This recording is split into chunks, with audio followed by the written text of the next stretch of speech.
This interview is brought to you in association with Rabobank. Hello and welcome to Rural Delivery Online, where we speak with those working in and for New Zealand's primary sector. Today, I'm following up on horticulture, and with me is the Chief Operating Officer at Plant and Food Research, Dr. Bruce Campbell. Bruce, thanks for joining me. Thanks, Roger. Great to be here. Hey, Bruce, could you just give us a bit of a rundown on what Plant and Food Research is, what it does, what drives it? Plant and Food does research and development to build innovations in food and in the production of food from horticulture, from cropping and from seafood. And it's a really growing sector at the moment.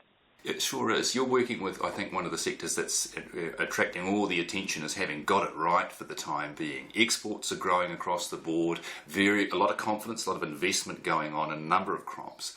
What do you think's behind that confidence? Yeah, it's an area we've got a lot of belief in, Roger. We're picking that the sort of foods that we're working on are going to be part of the future. It's going to be what consumers are going to want more and more of in the future.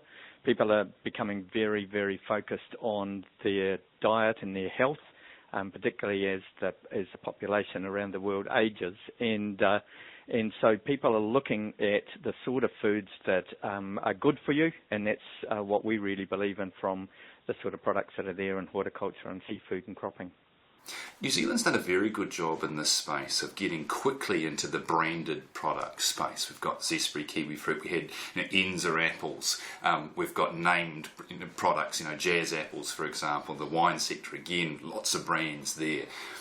What role does that connection with the consumer, really being close to what they want and actually having the name on the product and that buy-in there, make in terms of creating a successful sector? I think this is where some parts of the horticulture sector have been particularly smart, Roger, because people are prepared to pay a premium if they see value for themselves and their health in particular, and also to get a quality product. So, but the emphasis that someone like Zespri has put on to really maximising the quality of that offering is particularly important, and then they can attract a premium in the market for that. So that's associated with having good control over the supply of that premium product that people want, and also having it very clearly branded so it's recognisable from New Zealand. What can go on in the lab that's going to really drive the end product that works with consumers and gives them that extra edge, it gives them that sustainability message, or it gives them that health message? Can you give us an example of how that translates, as I say, from a lab through the field, through the supply chain?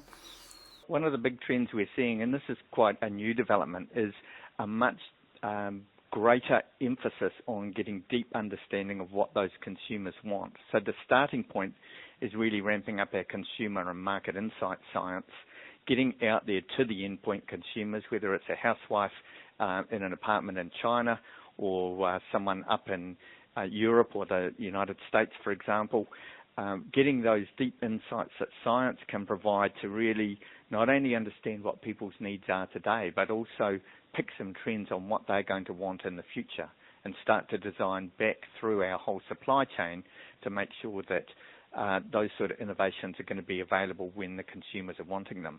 And so some of the things that's happening there, the whole e-commerce area is a real growing area of direct marketing to consumers overseas. The sort of science is about in the supply chain, in the cool chain, to be able to maximise quality and reduce waste, find alternative ways of controlling pests and diseases without the use of hard chemicals, light footprint on the environment to reduce water use and fertiliser use, and a real emphasis on breeding to maximise the genetic potential that can come from plants and meet a lot of those consumer needs for quality, health, taste, etc.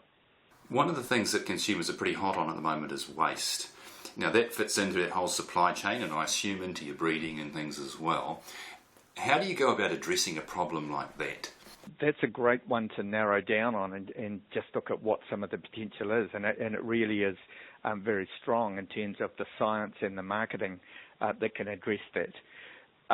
Let's take fresh produce as an example for the moment. I mean, some of the estimates suggest that there's up to 40% losses post-production, leaving an orchard or a field. And that's really becoming an unacceptable level of loss running through to the households. So thinking about completely novel ways of delivering those, let's say, vegetables into a household in China through completely different approaches to cool chain management, for example, or even a completely new category of ready-to-eat meals that are frozen and maximise all of the quality and flavour through new refrigeration and freezing technology to get a completely different experience and really reduce those losses right through to the consumer in their household. New Zealand's got a really proud history, I think, of disrupting, particularly when it comes to supply chains. We're a long way from our markets. We've had to think hard. We did it with lamb. We did it with controlled atmosphere on apples and things like that. One of the things that's happening now is that other parts of the world are doing the same thing. So in the Netherlands, I understand they're trying to build a rail cool chain direct into China. Can New Zealand compete about that? What would be the technologies that we would need to actually take vegetables, for example, and put them fresh, or at least in a very good condition, onto a plate in Shanghai, Beijing? You make an excellent point there, Roger, that a lot of people around the world, a lot of producing nations around the world are thinking about exactly these same issues. So we need to really be working hard to optimise what we can do.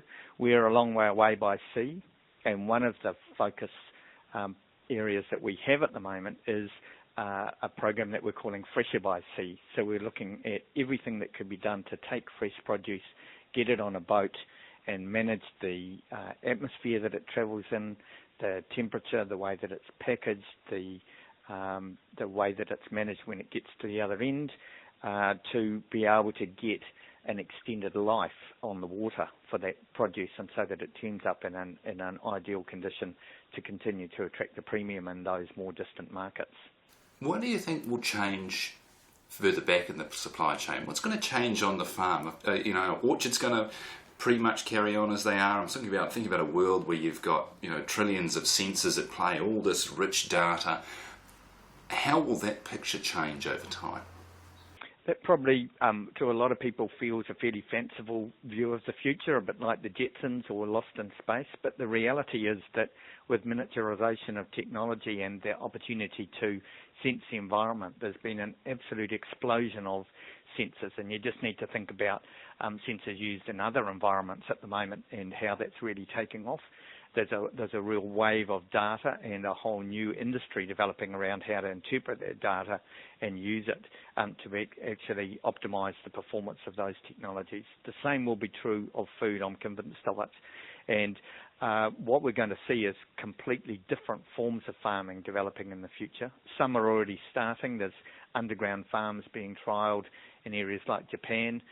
There's vertical farming and really intensive systems of producing food that have a very strong quality control by having them in controlled environments. I can see a real growing opportunity for sensors in New Zealand to become a big part of it, and moving much more into a digital horticulture age for our horticultural industries. Are you seeing that in the science, where that wave of data is helping develop products quicker or come up with solutions quicker, whether that be about how a crop grows or how much water it uses? It's early stages at the moment, but the combination of sensing and modelling is giving much better picture of how nutrients are flowing in the environment, how fertiliser use can be optimised, how water can be reduced, for example, and so measuring water potential in plants is allowing use of irrigation to be much more optimised and use of water reduced. So that's a starting point, but I can see a lot of it in terms of detecting disease, for example, being something, and certainly sensors that will travel with produce offshore and be sending back real-time data as it's travelling on the water, describing the condition of the food as it's travelling towards those consumers, so that can be optimised when it gets to the other end. All of these are things that are not very far from going into commercial production right now. Some of those things, I guess, we might first see with the big players. We might see them in the kiwi fruit industry or the apple industry or the wine industry, but horticulture has quite a long tail. There's a lot of smaller crops, so I guess we could celebrate that as diversity. Are there any that you're picking, or areas that you're picking, where we're likely to see perhaps perhaps a new Zespri, a new Sauvignon Blanc? This is where we have a very strong belief in the further potential of the horticultural sector. One of the risks in farming, as anyone who's on the land knows, if you've got all your eggs in one basket, it becomes a riskier place to be. And if you've got problems in your market or some sort of difficulty at home with biosecurity risk or something, there's a lot of exposure, a lot of risk around biological economies as a result. What horticulture can do is have a whole range of different sorts of crops, each of which has a different market destination, and it creates more of our resilience to a sector by having that diversity in there, a diversity in the landscape at home and a diversity in the markets offshore. So we'd be picking that there's a number of new crops in the horticultural area that have got big futures and could grow, and also, in fact, completely new presentations, for example, from Manuka honey as a product that's got a very big future and potentially could become the next Sauvignon Blanc if it's managed carefully in terms of the market and in terms of the quality offering that comes from here. Manuka's an interesting one because I know you've been doing a lot of work with Māori. They've got significant land holdings, and I understand that there's a real desire there to get more involved in horticulture and food generally. How do you think that space could develop over time? There's a big move, Roger, towards how we can lift the productivity potential of the regions within New Zealand. And there's a number of areas currently that have really good potential in terms of the resource base, but are not realising that potential yet. Some examples: the East Coast, the areas up in Northland, some of the Manawatu and Whanganui regions are all examples where there could be quite a lift in productivity, and we think that horticulture has got a key place to play in that. So that obviously links very closely to Māori communities, and we're seeing a lot of interest coming from groups of Māori and Māori businesses to become more engaged in the horticulture areas and looking for help to be able to develop innovations in that area. Just before we go, committing to R&D, often a long-term process, there's often a lot of money involved, and it requires, I think, on both sides of the fence, a real understanding of, one, from the science, understanding where it's going, but also from the buyer of that science or the user of that science, understanding how they can make the most of it. What in your world makes a really great relationship that really helps the science have that fundamental impact? There's huge value in businesses in food interfacing more closely with science, and our experience has been what really makes that work is a bond of trust and a greater sharing of knowledge and experience between scientists and people out there in the industry and the food producing industry. And probably our best example in that area right now would be in kiwi fruit, where I think through scientists really looking to understand the needs of the kiwi fruit industry and being there with them in the very worst of times through PSA, for example, and coming up with technologies that are able to help orchardists and people growing in the kiwi fruit sector to be able to come through that. That's developed a real strong partnership approach, which sets things up very well for the future, where scientists completely embed themselves in the needs of the sector and look to the future and provide the industry with innovations and some foresight into what's possible in those markets in the future. I think that makes for a great relationship. That sounds good to me. Bruce, thank you very much for your time today. We really appreciate it. We'll keep an eye on the horticulture sector and we'll keep an eye on science. We'll talk to you again soon sometime. Thanks, Roger. Great to talk to you. This interview was brought to you in association with Rabobank.